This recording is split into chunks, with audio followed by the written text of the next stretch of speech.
அனைவருக்கும் வணக்கம். எக்ஸாமுக்கு இன்னும் ஒரு 15 நாள் கிட்டத்தட்ட இருக்குது. ஆல்மோஸ்ட் ஒரு 15 நாள் இருக்குது. இந்த 15 நாளில் நாம் என்ன பண்ண போகிறோம், நம்மளுடைய பிளான் என்ன அப்படிங்கிறத பற்றி இப்போ நம்ம பார்க்க போகிறோம். ஸ்டார்ட் பண்ணுறதுக்கு முன்னாடி உங்ககிட்ட ஒரு சின்ன ரெக்வெஸ்ட் என்னென்னா, நம்ம வீடியோஸை ரெகுலராக பார்க்குறவங்க இந்த வீடியோவை கொஞ்சம் ஸ்கிப் பண்ணாமல் கடைசி வரைக்கும் பாருங்கள். ஏன்னா என்னால் முடிஞ்சது ஏதாவது உங்களுக்கு செய்யணும் அப்படிங்கிறதுக்காக தான் நான் இதெல்லாம் பண்ணிக்கிட்டு இருக்கேன். ஸோ அதனால் ரெகுலராக பார்க்குறவங்க இந்த ஒரு வீடியோவை மட்டும் ஸ்கிப் பண்ணாமல் கடைசி வரைக்கும் பாருங்கள். சரி, ஓகே. இப்போ நம்மளுடைய பிளான் என்ன, அடுத்த 15 நாளைக்கு நம்மளுடைய பிளான் என்ன அப்படின்னு பார்த்தீங்கன்னா, நாம் மேத்ஸ் பார்க்க போகிறோம், பாலிட்டி பார்க்க போகிறோம், அதுக்கப்புறம் கரண்ட் அஃபேர்ஸ். சரிங்களா? ஸோ இதுதான் நம்மளுடைய பிளான். இதில் ஃபஸ்ட்டு மேத்ஸுக்கு நாம் என்ன பண்ண போகிறோம் அப்படின்னு பார்த்தீங்கன்னா, டாபிக் வைஸாக ரொம்ப ரொம்ப முக்கியமான கொஷின், அதே மாதிரி ரொம்ப டஃப்பான கொஷின். ஸோ இது மட்டும்தான் நம்ம மேத்ஸுக்கு பார்க்க போகிறோம். ரொம்ப முக்கியமான விஷயம் என்னென்னா, மேத்ஸை பொறுத்த வரைக்கும் நான் கொஷின் இங்கிலீஷில் தான் எடுத்திருக்கேன். எதனால் அப்படின்னு பார்த்தீங்கன்னா, இப்போ டிஎன்பிஎஸ்சி தேர்வுகளில் பார்த்தீங்கன்னா, தமிழை தவிர மிச்சம் இருக்கிற 100 கேள்விகள் இருக்குது இல்லையா, அந்த கேள்விகளை பொறுத்த வரைக்கும் அவங்க இங்கிலீஷில் என்ன கொடுத்துருக்காங்களோ அதுதான் ஃபைனல். சரிங்களா? அதாவது இங்கிலீஷ் வேர்ஷனில் என்ன இருக்குதோ அதுதான் ஃபைனல். இது ஒரு இன்ஸ்ட்ரக்ஷனாகவே கொடுத்துருப்பாங்க, நீங்கள் பார்த்துருப்பீங்க. இப்போ சமீப காலமாக என்ன நடக்குது அப்படின்னு பார்த்தீங்கன்னா, அவங்க இங்கிலீஷ்லேருந்து தமிழில் டிரான்ஸ்லேட் பண்ணும்போது நிறைய தவறுகள் பண்ணிடுவாங்க. சரிங்களா? ஸோ அப்படி தமிழில் கொஷின் தப்பாக இருந்ததுன்னா அதுக்கு நாம் மார்க் கிளைம் பண்ண முடியாது. ஏன்னா அவங்க ஃபஸ்ட்டே இன்ஸ்ட்ரக்ஷனில் தெளிவாக கொடுத்துருவாங்க, இந்த மாதிரி இங்கிலீஷில் என்ன இருக்கோ, அதாவது தமிழ் போக மிச்சம் இருக்கிற 100 கேள்விகளுக்கு இங்கிலீஷில் என்ன கொடுத்துருக்கோமோ அதுதான் ஃபைனல் அப்படின்னு அவங்க சொல்லியிருப்பாங்க. ஸோ அதனால் தமிழில் தப்பாக இருந்ததுன்னா நம்மளால் கிளைம் பண்ண முடியாது. இந்த ஒரு காரணத்துக்காக தான் நான் என்ன பண்ணியிருக்கேன்னா, மேத்ஸ் கொஷினை இங்கிலீஷில் எடுத்திருக்கேன். ஆனால் உங்களுக்கு சொல்லிக் கொடுக்குறது நான் தமிழில் தான் சொல்லிக் கொடுப்பேன். சரிங்களா? ஸோ பயப்பட தேவையில்லை. கொஷினையும் நான் தமிழில் எக்ஸ்பிளைன் பண்ணிவிடுவேன். எக்ஸ்பிளைன் பண்ணிவிட்டு சொல்லிக் கொடுக்குறதும் தமிழில் தான் சொல்லிக் கொடுப்பேன். அதனால் இங்கிலீஷா அப்படின்ட்டு யாரும் பயப்பட தேவையில்லை. சரிங்களா? அடுத்து இன்னொரு முக்கியமான விஷயம் என்னென்னா, நம்ம எடுத்துருக்கிற கொஷின் எல்லாமே பார்த்தீங்கன்னா ரொம்ப ரொம்ப கஷ்டமான கொஷின் தான். இப்போ ஒரு டாபிக் எடுத்துக்கிட்டால் அதில் ஒரு கொஷின் இல்லை 2 கொஷின் மட்டும்தான் ஈஸியாக இருக்கும். மற்றபடி நான் எடுத்துருக்கிறது எல்லாமே பார்த்தீங்கன்னா டஃப்பான கொஷின், கொஞ்சம் யோசித்து போடுற மாதிரி தான் இருக்கும். அப்போ புதுசாக படிக்க ஸ்டார்ட் பண்ணியிருக்கிறவங்களுக்கு அந்த கொஷின்லாம் ரொம்ப கஷ்டமாக இருக்கிற மாதிரி தெரியும். அதே மாதிரியே பேசிக் தெரியாதவங்களுக்கும் அந்த கொஷின் கஷ்டமாக இருக்கும், புரியறதுக்கு வாய்ப்பு இல்லை. சரிங்களா?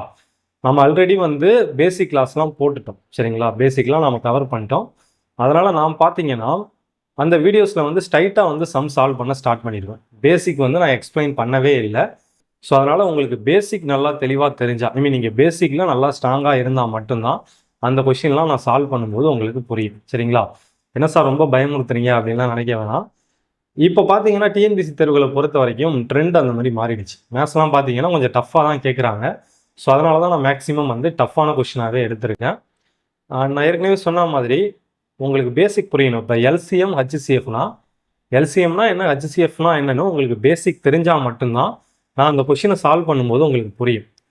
சப்போஸ் உங்களுக்கு புரியலைனா கூட நீங்கள் எல்லா கொஷினையுமே பாருங்கள், அது ஏதாவது ஒரு வகையில் உங்களுக்கு எக்ஸாமில் யூஸ்ஃபுல்லாக இருக்கும்.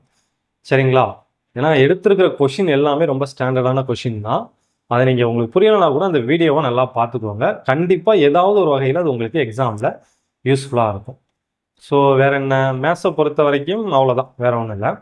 அடுத்து பாலிட்டிக்கு நாம் என்ன பண்ண போகிறோம்னா, பாலிட்டியை பொறுத்த வரைக்கும் நம்ம ஸ்கூல் புக்கை பேஸ் பண்ணி தான் பார்க்க போகிறோம்.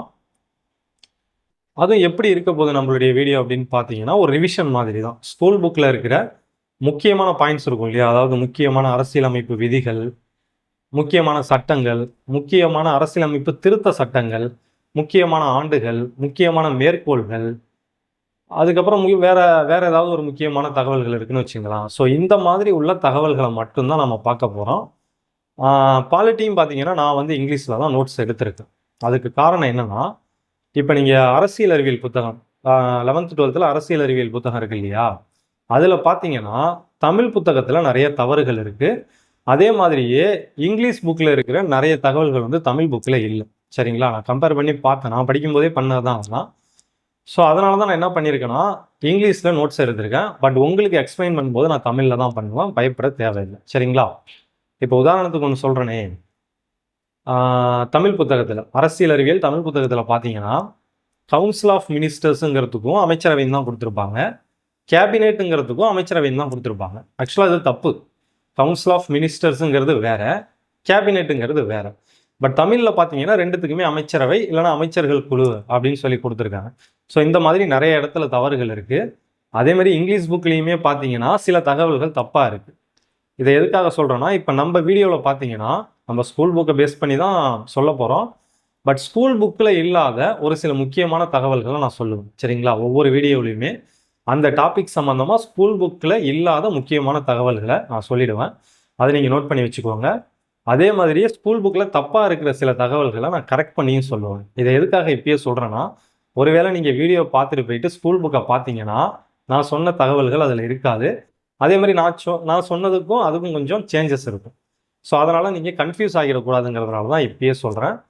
ஸோ பாலிட்டியை பொறுத்த வரைக்கும் அவ்வளோதான். ஓகேவா? நான் எக்ஸ்ட்ரா சொல்கிற பாயிண்ட்டை மட்டும் நீங்கள் கொஞ்சம் நோட் பண்ணிக்கோங்க. அதே மாதிரியே புக்கில் தப்பாக இருக்கிற சில தகவல்களை திருத்தி சொல்லியிருப்பேன். அதையும் நோட் பண்ணிக்கோங்க. அதுக்கப்புறம் கரண்ட் அஃபேர்ஸ்.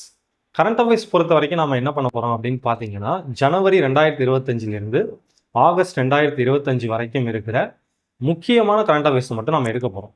ஒரு 100 கரண்ட் அஃபேர்ஸ்க்குள்ளே அதை வந்து ஷார்ட் லிஸ்ட் பண்ணணும் அப்படிங்கிறதுக்காக தான் நான் பார்த்துக்கிட்டு இருக்கேன். ஏன்னா ரொம்ப கொடுத்தோன்னா படிக்க முடியாது கடைசி நேரத்தில். ஸோ ஆல்மோஸ்ட் எப்படியா கொஞ்சம் 100க்குள்ளே நெருக்கி கொண்டு வரணுன்ட்டு அதுக்கு தகுந்த மாதிரி ரொம்ப முக்கியமான தகவல்களை மட்டும் நான் ஷார்ட் லிஸ்ட் பண்ணி எடுத்துக்கிட்டு இருக்கேன். ஸோ அதை வந்து மேக்ஸிமம் அடுத்த வாரத்துக்குள்ளே அந்த வீடியோ உங்களுக்கு வந்துடும். கரண்ட் அஃபேர்ஸ் வீடியோ அடுத்த வாரத்துக்குள்ளே வந்துடும்.